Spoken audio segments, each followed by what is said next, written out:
Hi. So here's another revelation about retirement, another realization. All that stuff that I was putting off to do when I was retired, it turns out I didn't really want to do any of that stuff. If you're putting it off now, before you're retired, there's a very good chance it's something you just think you want to do. And when it comes right down to it, you just won't do it. It's okay to not want to do stuff that you think you want to do. Just telling you, you can relieve yourself of the burden right now and just think, you know what, that's a nice dream. I like that dream. Maybe I'll pursue it, but probably not. It's okay to just have dreams. Oh, sweetie, who are you trying to kid here? Honestly, if you are too broke in your retirement because when you were younger, you divorced your husband and used up your alimony payout with Chad/Tyrone Thunderstorm, just say it. It's no big secret that older women who are single have a high probability to end up in poverty in their retirement years. And they find out that Social Security isn't issuing out some fat checks like their ex-husbands used to write up. Hey, ladies, take a deep look at this, as you can share this woman's fate when you decide to put in for that awesome divorce because your feels told you to do it and you had to find yourself back on the carousel. God, Karen, you are so stupid. Sure, she doesn't feel like doing things now. I'm sure her getting a monthly deposit of only $800 from daddy government has nothing to do with that. And also, any social media posts her ex-husband makes with his new younger wife also doesn't have anything to do with that. Moving on.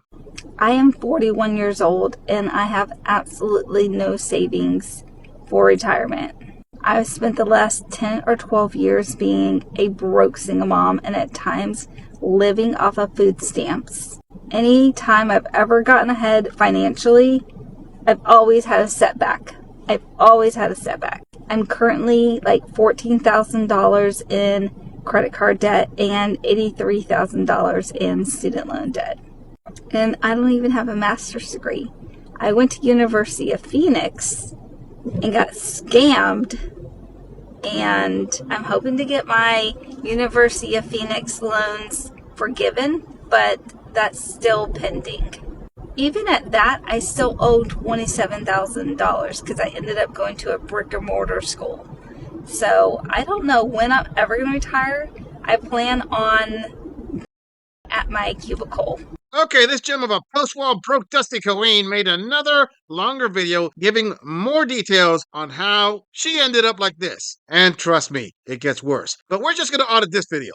And here we are seeing what women refer to as a dusty brokey, snitching on herself. I promise you ladies that 95% plus of my male viewers have little to no sympathy for her situation. The reason is because of the intentions behind this video. What? What are you talking about? Okay, let me explain this better for my XX chromosome closed captioning required viewers. This is a flare women throw up on the internet with the intentions of a beta imp chump or some incel with money to respond as a type of Cape Crusader to save her from her own bad choices. When men put up similar videos, women just make fun of them. This is why the bulk of men are clear that women can always trade in their roast beef for a dude more desperate than a cat lady who ran out of fancy feast and her box wine.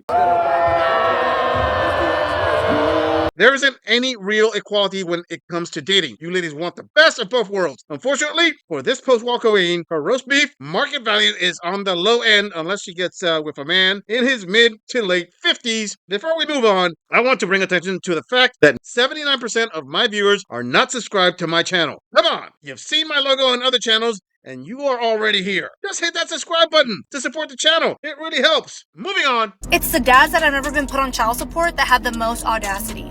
They don't realize how much grace you've actually given them without putting them on child support and without getting a court order to dictate your co-parenting relationship. These are the master manipulators, the ones that want to make you believe that you're not giving enough to them. Wow, that's crazy that you won't let me spend the night to see my kid. Wow, that's crazy that you won't pick up every second of the day to tell me what you're doing.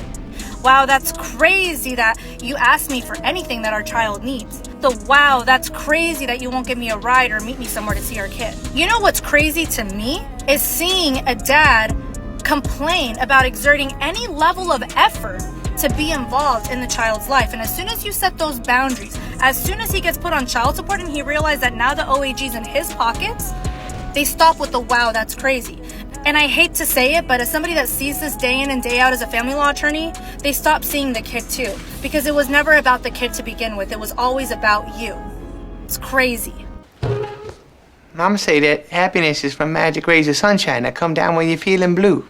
Sweetie, you are an attorney. Don't act like you haven't seen good fathers who want to be with their children get thrashed through the circus of family court. All the while, those awesome mothers weaponize the children and the automatic female victory system against those same stand-up fathers. Wow, that's crazy. Also, to tell this ignorant gorilla something, since you put this video on a social media sharing platform, from a legal standpoint, these single mothers you are talking about, are they not responsible for the outcomes of their own choices? Squeeze me? Oh, no, you dick.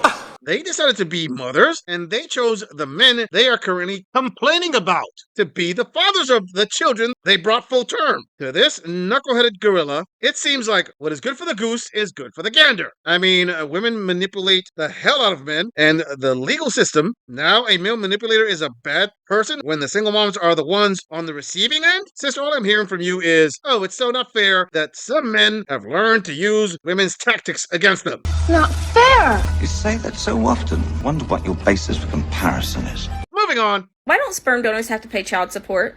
Back in 2018, I was artificially inseminated because I'm a lesbian and I wanted kids, right? So me and my girlfriend decided that we were going to go find a donor and have a kid that way. I had my baby in February of 2019, and after that, my girlfriend and I stayed together for about 3 more years, and then we broke up.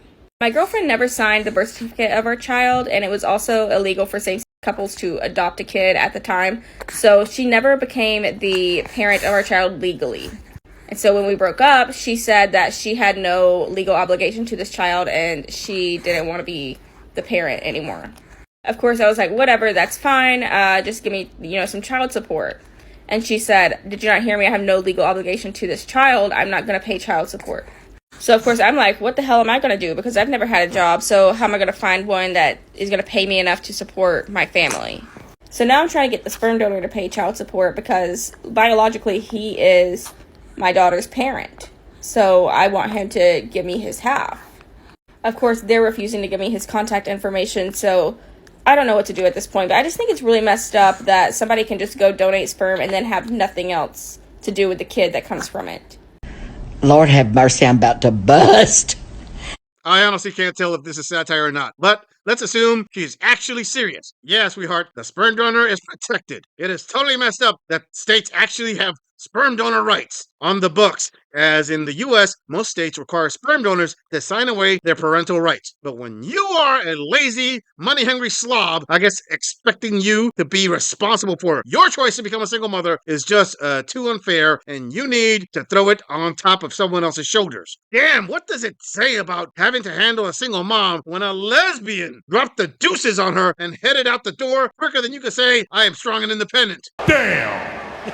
Wow, she can't get a retirement plan from either a taco or a tube steak. I don't know if this is more sad than funny or more funny than sad, but it is definitely ridiculous. Sweetie, you must have the worst rug munching skills in your area if you can't get the other half of a scissoring session to commit to you and your rugrat. I thought you ladies were all about compassion and helping other women out. We have here a lizard in need. Help a sister out. To this woman who practices her intimacy finger jutsu, all I have to say is grow up and get a job. The world doesn't owe you anything for your choices. You decided you want your egg cracked? Well, boom! Now deal with your little chick here. The kid don't need excuses. He needs a mom that's gonna step up. Damn, skip me. Moving on. 50% of women ages 55 to 66 have no personal retirement savings. So, ladies, if you are one of these women, you need to make sure that you really get educated about Social Security because it's going to be likely your main source of retirement income. And you need to make sure you understand your options, understand the strategies, and make the best decision to optimize your Social Security income. And you really need to make sure if claiming on your benefit is in your best interest. Perhaps you'll claim on your current spouse, an ex-spouse, a deceased spouse. There's many different claiming strategies. You want to make sure you pick the right one. You can't afford to make any mistakes if this is your sole source of income in retirement. You have a few ways to get educated. You can go to the Social Security Administration website at ssa.gov.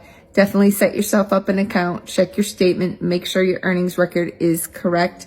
You can also look at all their resources. They have a lot of educational resources to help you make a good decision. Half of all women going to retirement age in the U.S. have no retirement savings? Really? You mean to tell men they have been right this entire time when they say that women who put in for that 70% plus divorce rate to find themselves will definitely find themselves in poverty, desperately trying to trade up with old grayed out roast beef energy? Old. Old? Old.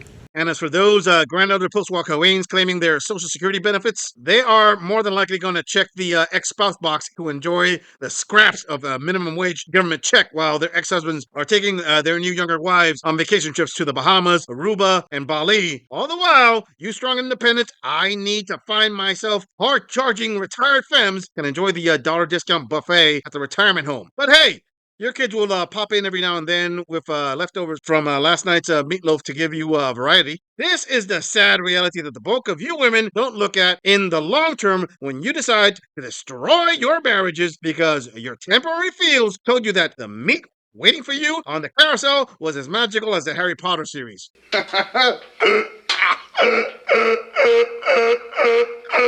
You can also Google, you can go down the Google rabbit hole and ask questions on Google and get some answers. You could use ChatGPT, AI, put your questions in there. Another option is you can check out my Social Security kit that I've created for women to save you all that time. I've taken the time to gather all the resources, all the information that you need to make the best decision for you and to not leave any money on the table. You don't want to do this. You want to make the best decision to maximize your benefit if it is in fact your major source of income. And you can go check that out at hersocialsecurity.com. I've done all the legwork for you. I've got great materials in there. It's so important to invest just a little bit of time to understand this major retirement benefit. All right? Here's to knowing more, having more, and getting it done. You know what else they could have done to avoid this massive headache of worry that they are going to spend their golden years living off the dollar menu? They could have ignored the womanist bullcrap advice, stayed faithful to their husbands, and lived the rest of their lives on easy mode. Ladies, I do understand that some of you put in for divorce because even though your ex-husband was a good provider, he was unfaithful to you and it deeply hurt your feels. Got it. But now I have to ask, was the trade of sparing your feels from him stepping out in your younger years worth the new feels of desperation in your retirement age, coupled with the reality of being broke? That was the plan. Not a great plan. I'm not saying the guy was right for what he did. I am saying that the more money a man makes, the more option he has. And if you were there when he built up his wealth, then you deciding to break it off and cash out early was basically an act combining you shooting your own foot and pushing all the future cash to be made into another woman's bank account. Moving on. Let's talk about signs that you're dating a broke guy. I base these on my own experiences dating at now 57 years old. And I want to assure you that this does not mean, ladies, that this is setting a boundary, that you cannot afford to financially bail a man out who is so financially unwell that no matter how big the shovel is that you brought to the relationship, you would never be able to dig him out. So just get out. One of the flags that I see is men who want to move in with me. It's like, it's too soon, dude. We just barely met and got this relationship off the ground. So let's detour for a moment on that and talk about the trajectory of how this will go. He shows up with a suitcase and moves into your bedroom and sleeps in your bed. Each month when rent or the mortgage is due, he comes up with a convenient excuse as to why he can't pay his portion. Here's another sign. You're always picking up the tab. Road trips are on your credit card. Dinner is on you. Damn, that soft guy era has a geriatric reach. Listen, my elder post-war queen, modern men have zilch, zip, nada sympathy for those woe is me videos you all put out. Let me ask a simple question here, my post-war menopause bill payer. When you were young, how many times were you taken out to dinner and had the tab covered for you? How many times were you invited to a movie or a show or maybe even a trip and you really didn't have to pay a dime? How many times? 465! Well, that was when your SMV, aka your schmexual market value, was at its highest, and men paid for your company. Now that your current value is basically equal to a pounded roast beef, you're going to have to pony up some cash. And I don't think the men she is dating are ugly either. They are probably aged players who lived off dumb, bored housewives when those players were able to convince those housewives to divorce their husbands, and so they could leech off her alimony/child support payments until it dried up. Sister, you can have the epiphany in your golden years all you want, but men of financial value aren't rushing towards you in droves to put a ring on it. You got what you got. Pay up for that pipe laying. I asked a guy I'd been dating for quite some time, hey, this is a lot of money. Road trips, dinners. You know what he said to me? Oh, I thought you enjoyed paying. They can't carry on a conversation that we should be able to carry on in our 50s about, potential retirement plans. Why? Because they don't have one. So retirement is either out of reach or totally not even on their radar. Another red flag, pay attention to conversations when you get with friend groups or with family. Somebody in the friend group's like, hey, Jack, you still owe me $500. I've been begging you for that money for a year. That's not his friend being a jerk. That's your guy being broke. So even if you were financially stable enough to bail him out of one bad situation, you're going to start peeling back the layers and you're going to find a bottomless pit of financial troubles that you cannot afford to take on. When somebody has lived a life of bad financial choices, they're not fixable. Run. She basically described what just about every man has experienced in modern day dating with these broke, dusty women. The only difference is women think it's a power play when they try to throw their bad financial decision making on men when using those key shaming phrases like, I need a real man, or I need you to man up and take care of me and my kids, or I don't have the time for broke, dusty men. To the queen in this video, do you know why the men you're dating are like that? How come? Tell me why! Say it! Say it! It's because this gorilla is convinced that she, like many other former housewives, did break up their marriages to run off with broke hot players. These are the men she is used to dating, or they are the type of men she attracts. This isn't new to divorced men. Oh yeah, the old trope of, I met my new relationship just weeks after my divorce. Yeah, right. You women attract broke D, and then you complain that they are broke. You paid for all the vacations. Congrats. You were in your boss babe energy, and he was letting you be that queen who gets the bag. The saddest part about this is these type of women will probably not end up with a high-earning man because they became the men they wanted. Fatality. Flawless victory. I'm just saying, if you enjoy this audit, click on the video in the end screen for more content. If you would like to support the channel, please follow the link in the description to donate to our beer fund, or like, subscribe, and share this video on other social media platforms. If you agree or disagree with anything about this audit, please let us know in the comments. I'm going to leave this audit right here. I'll see all of you in the next episode.